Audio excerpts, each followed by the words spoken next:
Este vídeo não abordará a Terra plana, fugindo um pouco da temática do canal. No entanto, decidi produzi-lo no intuito de defender as escrituras e combater teorias antibíblicas que têm sido amplamente disseminadas no YouTube. A teoria da semente da serpente consiste, resumidamente, em uma interpretação errônea, distorcida e especulativa do texto bíblico de Gênesis 3 e outras passagens defendendo a ideia que Eva teria copulado com a serpente, que seria uma entidade caída hermafrodita, e após isso o próprio Adão teria praticado o mesmo ato com a mesma. A aberração desse ensino continua ao defender que, após Adão ter conhecido sua mulher, lhe nasceram gêmeos, sendo Caim o filho do ser caído, a serpente, e Abel filho legítimo de Adão. Voltemos ao Éden para juntos verificarmos se em toda essa história existe algum fundamento e respaldo bíblico.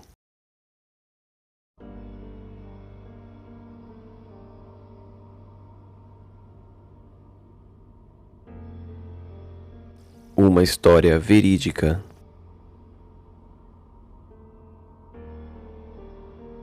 Contada pela fonte mais confiável de todas. No princípio, refutando biblicamente a teoria da semente da serpente. No livro de Gênesis, o livro das origens, encontramos um lugar especial criado por Deus, o Jardim do Éden. A Bíblia dá a localização geográfica de onde ficava o Éden na antiga Mesopotâmia, inclusive citando nomes de rios. Coincidência ou não, o local onde Deus criou e colocou o primeiro homem é exatamente o local onde a ciência diz ser o berço da humanidade. E formou o Senhor Deus o homem do pó da terra, e soprou em suas narinas o fôlego de vida, e o homem foi feito alma vivente.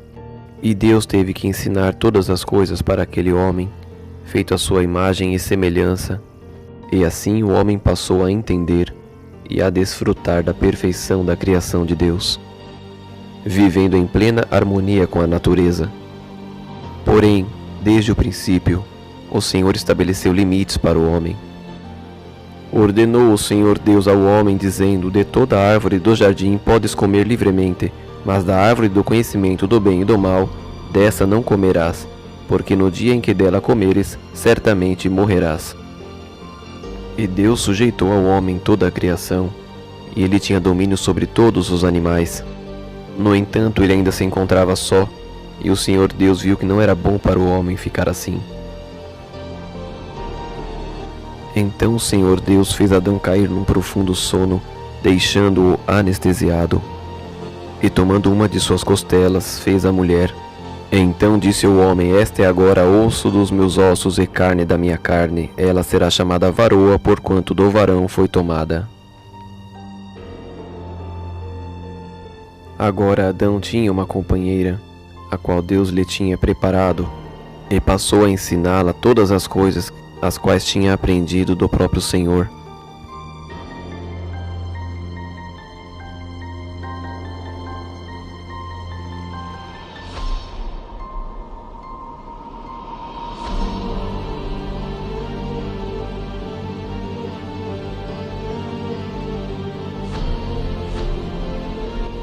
Inclusive acerca da única proibição, a qual o Senhor lhes impusera: comer do fruto da árvore que estava no centro do jardim, árvore do conhecimento do bem e do mal.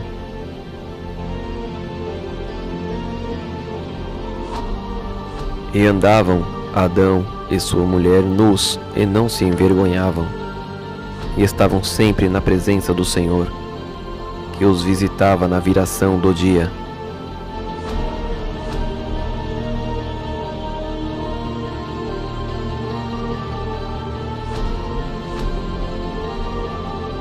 No entanto, a mulher, sendo o vaso mais fraco, estava inquieta acerca daquela proibição.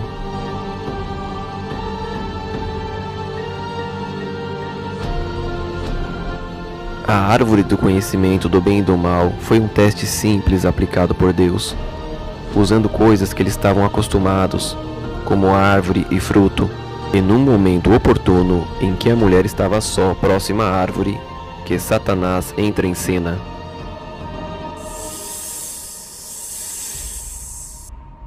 Usando-se da serpente, o animal mais astuto do campo, Satanás introduziu no mundo a primeira mentira, corrompendo os sentidos da mulher e fazendo-a transgredir.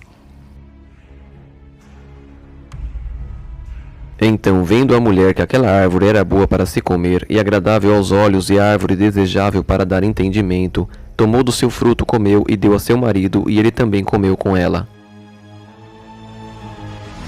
O único mandamento que ambos haviam recebido de Deus havia sido então transgredido. Então vieram as sentenças de Deus para os três.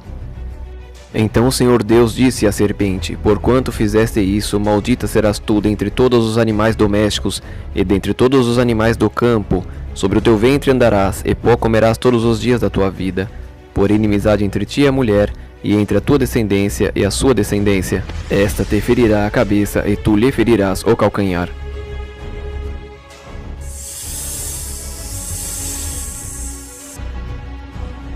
E a mulher disse: multiplicarei grandemente a dor da tua concepção, em dor darás à luz filhos, e o teu desejo será para o teu marido, e ele te dominará.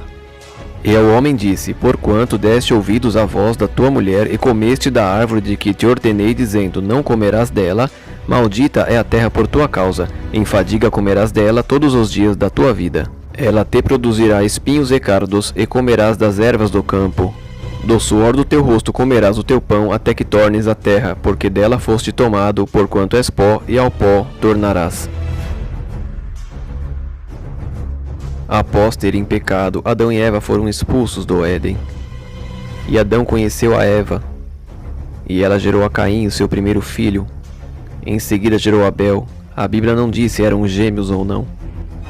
Caim, o primogênito, possuía uma má índole, tendo muita inveja de seu irmão Abel, pois a natureza humana já havia sido corrompida pelo pecado de seus pais, e ao alimentar esse sentimento perverso de inveja de seu próprio irmão, Caim acaba cometendo uma loucura, assassinando-o. Somente após este ato de crueldade que Caim recebeu a maldição de Deus e foi exilado na terra, portanto não foi contado na descendência de seu pai. Então Adão, conhecendo novamente a Eva, esta deu à luz a Sete, dando continuidade à sua descendência. Vamos aos esclarecimentos. A narrativa de Gênesis é literal e histórica. Realmente a Bíblia traz muita simbologia, como nos livros dos profetas e em Apocalipse. No entanto, todos os eruditos concordam que os elementos de Gênesis são literais. Os personagens distintos. No drama de Gênesis 3, temos 3 personagens distintos, a saber, Adão, o homem, sua mulher e a serpente. O quarto elemento. A terminologia em hebraico, árvore, é a mesma tanto para a árvore do conhecimento como para a árvore frutífera.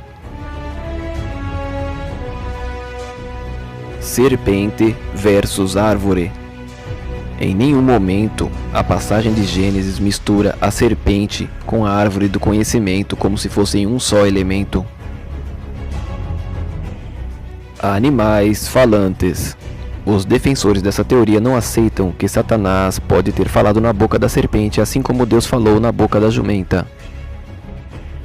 Sentença num animal? Eles também não aceitam que a sentença ao animal serpente foi literal, de se rastejar sobre o seu ventre e comer, entre aspas, do pó da terra. E ignoram que Jesus amaldiçoou uma figueira somente por não encontrar frutos nela. Também ignoram que Jesus Cristo sentenciou uma vara com 2.000 porcos, permitindo que os demônios entrassem neles e se precipitassem no mar. Nem ao menos compreendem que Deus tem poder e liberdade para fazer o que quiser com sua criação. Flor ou fruto? Também ignoram conceitos de biologia básica, onde aprendemos que os órgãos reprodutores das plantas são as flores.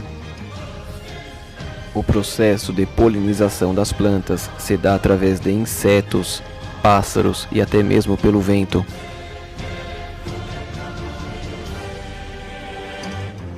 A função do fruto é de somente proteger a semente, e não pode ser interpretado como o órgão reprodutor da serpente. Raça de víboras.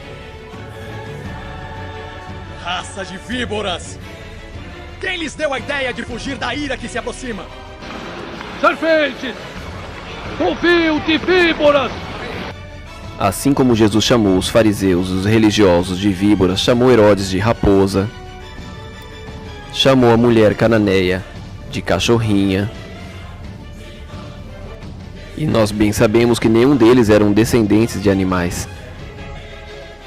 Metáfora é o emprego de uma palavra com o significado de outra em vista de uma relação de semelhanças entre ambas. É uma comparação subentendida ou emprego de uma palavra em sentido figurado. Não deis aos cães o que é santo, nem lanceis aos porcos as vossas pérolas, para não acontecer que as calquem aos pés, e voltando-se vos despedacem. Mateus 7,6. O trigo e o joio. Nas parábolas do semeador e do trigo e do joio, a semente se referia à palavra de Deus. O próprio Jesus deu a interpretação. O joio é todo aquele que ignora a palavra e comete iniquidade. Deuses animais. É muito comum em todas as culturas pagãs a adoração a deuses, metade homem, metade animais, ou somente animais como cães, macacos, elefantes, vaca, e pasmem, até mesmo ratos são adorados. Uso de fontes não confiáveis. Como essa teoria não consegue fundamento somente bíblico, vai atrás de livros apócrifos e de diversas mitologias pagãs. Considerações finais. O que nós podemos entender então que ocorreu realmente no Éden? É simples. Ocorreu aquilo que está escrito literalmente. Os elementos de Gênesis 3 são literais. Árvore é árvore, fruto é fruto, serpente é serpente. Não a serpente como conhecemos hoje, mas um animal diferente.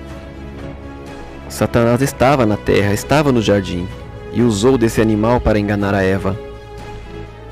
O pecado não foi de cunho sexual, mas a sagacidade de Satanás perverteu a consciência, o sentimento de Eva.